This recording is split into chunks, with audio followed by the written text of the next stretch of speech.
아까 라면을 통해 배운 기술 시스템을 건축에도 적용시켜보자. 기술 시스템은 투입 과정 산출 피드백으로 이루어져 있었지? 이제 건설 기술 시스템에 적용시켜서 첫 번째 요소인 투입부터 살펴보자. 건설 기술에서 가장 기본적인 투입은 바로 토지, 즉 땅이야. 집이나 건물을 지으려면 땅이 있어야 하니까.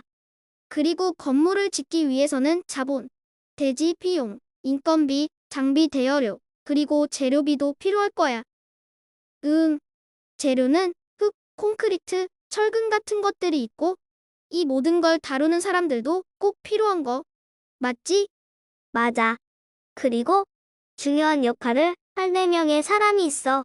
바로 발주자, 설계자, 시공자, 감리자야. 각각 무슨 역할인지 말해줘. 이름만 들어서는 너무 어려운 것 같아. 발주자는 이런 건물 좀 지어주세요 하고 처음에 요청하는 사람이야. 어떤 건물을 어디에 왜 지을지 결정하는 출발점이지. 그 다음엔 설계자. 건물을 어떤 모양으로 만들지 도면으로 그리는 사람을 말해. 설계자는 발주자의 요구를 듣고 건물의 모양과 구조를 도면으로 표현하는 건축 디자이너 같은 역할이구나. 맞아. 설계도만 있으면 끝일까? 아니지. 그 도면을 실제로 짓는 사람이 필요해. 그 역할을 하는 사람이 시공자야. 그리고 그 시공이 잘 되고 있나 지켜보는 감리자가 있어. 재료, 재료비, 인건비 등의 자본부터 다양한 인력들도 투입 요소. 그렇다면 장비 같은 것도 투입 요소야? 맞아. 그런 무거운 흙을 옮기거나 콘크리트를 붓는 작업들을 해주는 장비들을 소개할게. 굴착기, 덤프트럭, 크레인, 불도저, 콘크리트 펌프카 같은 장비들이 활약하고 있어. 좋아. 이제 두 번째 요소. 바로 과정이야. 과정은 3단계로 나뉘어. 기획, 계획 및 설계, 시공. 이것들은 3차 시에서 더 자세히 배우게 될 거야. 기획은 무엇을 왜 지을까? 를 정하는 출발점이었지?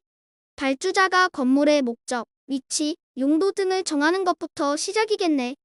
맞아. 설계자는 이를 바탕으로 평면도, 인면도, 단면도 같은 도면을 만들고 햇빛 방향, 바람 방향, 집안 상태, 공간 크기 등을 분석해서 전체 구조와 재료를 결정해.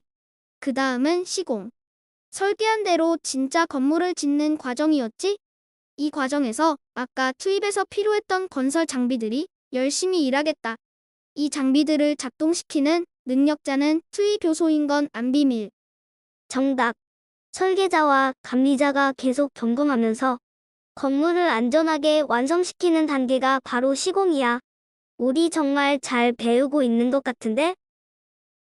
그럼 이제 마지막 단계. 산출이야. 계획과 설계, 시공을 거쳐 완성된 건물과 구조물이 산출물이야.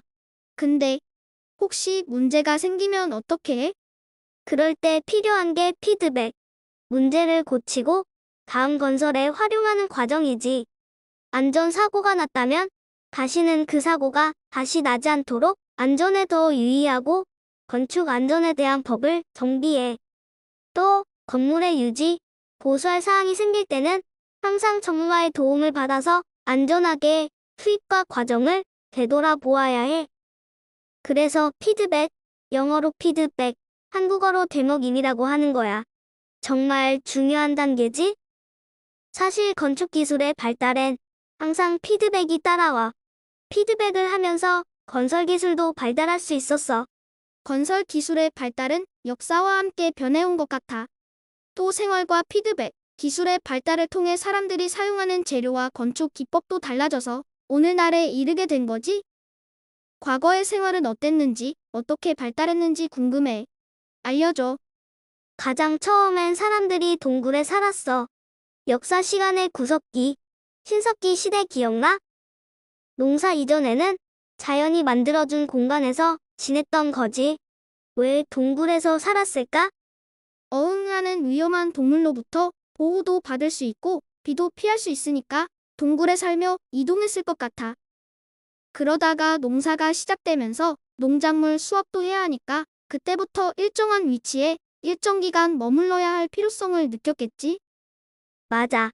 농사가 시작되면서 흙벽, 나무 기둥, 지프로 만든 지붕 같은 자연 재료 건축이 발달했어. 이때부터 사람들은 집은 스스로 만드는 것이라는 개념을 갖게 됐지. 점점 종교적, 정치적 건축물도 생겨났지.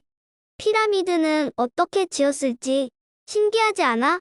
피라미드의 건축 기법은 지금도 여러 가지 가설이 있대. 신기한 게 참 많아. 그럼 시간이 더 지나서 중세 건축은 어떻게 달라졌어? 중세 건물 사진 보면 느낌이 다 제각각이던데? 이땐 로마를 중심으로 가톨릭 문화가 사회 전반에 깊었어. 그래서 유럽의 이 시대에 성당 양식들이 많아. 중세는 종교, 특히 가톨릭 문화가 엄청 강했거든. 그래서 건물도 하늘과 신에게 닿고 싶다는 마음을 담기 시작했어. 꼭 가톨릭뿐만이 아니야. 아시아권, 유럽권의 건축 양식의 차이가 있는데 건축물에도 종교적 가치관이 담기기 시작했지. 이 양식은 동양 쪽 양식이야. 어떤 모양 같아? 풍선처럼 볼록하고 부드러운 느낌이야. 크고 둥근 돔. 그러니까 방구형 지붕이 가장 눈에 띄는 것 같아. 맞아. 비잔틴 건물은 동그란 돔 플러스 사각형 기초 조합이 많아. 돔 위로 들어오는 햇빛은 신비로운 분위기를 만들고 화려한 모자이크 장식도 유명해. 그 다음 그림 보면 그 다음은 창문이 작고 벽이 두꺼운 건물이 특징인 것 같아. 바로 로마네스크 양식이야.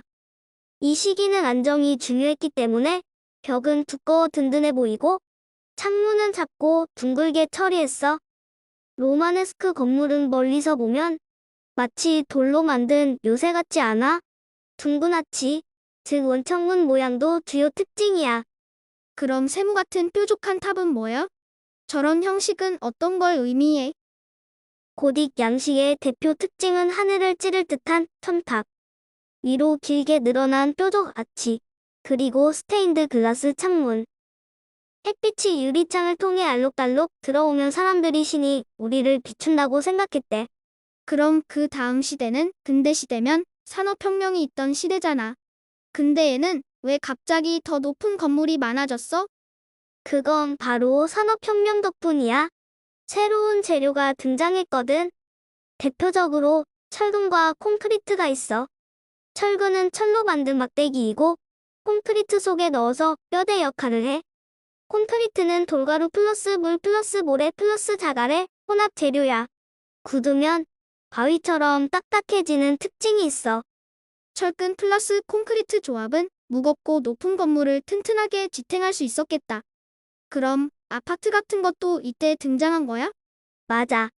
사람들이 도시로 몰리면서 높고 많은 사람들이 함께 살 수 있는 아파트가 등장했어. 도로, 다리, 철도 같은 대형 토목 구조물도 근대부터 활발하게 만들어졌어. 사람과 물건을 빠르게 이동시키기 위해서 말이지. 그럼 요즘 건설 기술은 어떤 특징이 있어? 요즘은 스마트 건설, 친환경, 초고강도 재료가 핵심이야. IoT, 즉 사물 인터넷 기술로 기계들이 서로 연결돼 건설 현장에서 자동으로 측정하고 공정 관리도 스마트하게 할 수 있어. 그리고 친환경 건설도 대세야. 태양광 지붕, 단열 성능 높은 창문, 재생에너지 활용 등 환경을 지키는 설계가 많아졌지.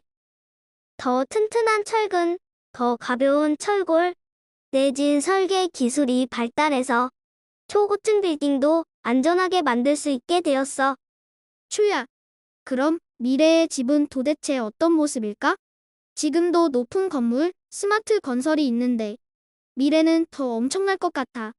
지금도 도입되었지만 보편화될 것 같은 집들은 온도, 습도, 공기질을 계속 체크해서 지금 미세먼지 많아. 공기청정기 작동. 집이 너무 건조해. 가습기 작동. 이렇게 스스로 케어해줄 수도 있을 것 같아. 두 번째는 스스로 에너지를 생산하는 집이야. 태양광 지붕, 태양열 창문, 빗물 재활용 시스템까지 탑재돼서 전기, 난방, 냉방을 거의 스스로 조달하는 거지. 들으니까 진짜 미래 건설 너무 멋있다. 미래 도시에서는 길도 똑똑하고 건물도 착하고 집도 다정할 것 같아. 미래의 건축물이 어떻게 될지 너무 기대돼. 그럼 이번 시간은 여기서 끝. 우리 다음에 또 보아요. 미래 도시는 건물 위에 숲이 자라고 벽 전체가 식물로 덮여 있는 수직정원 빌딩도 많아질 것 같아. 도시가 뜨거워지는 것을 막고 공기도 시원하게 바꿔주겠지? 들으니까 진짜 미래 건설 너무 멋있다. 미래 도시에서는 길도 똑똑하고 건물도 착하고 집도 다정할 것 같아. 미래의 건축물이 어떻게 될지 너무 기대돼. 그럼 이번 시간은 여기서 끝. 우리 다음에 또 보아요. 유쌤과 함께하는 기가별 여행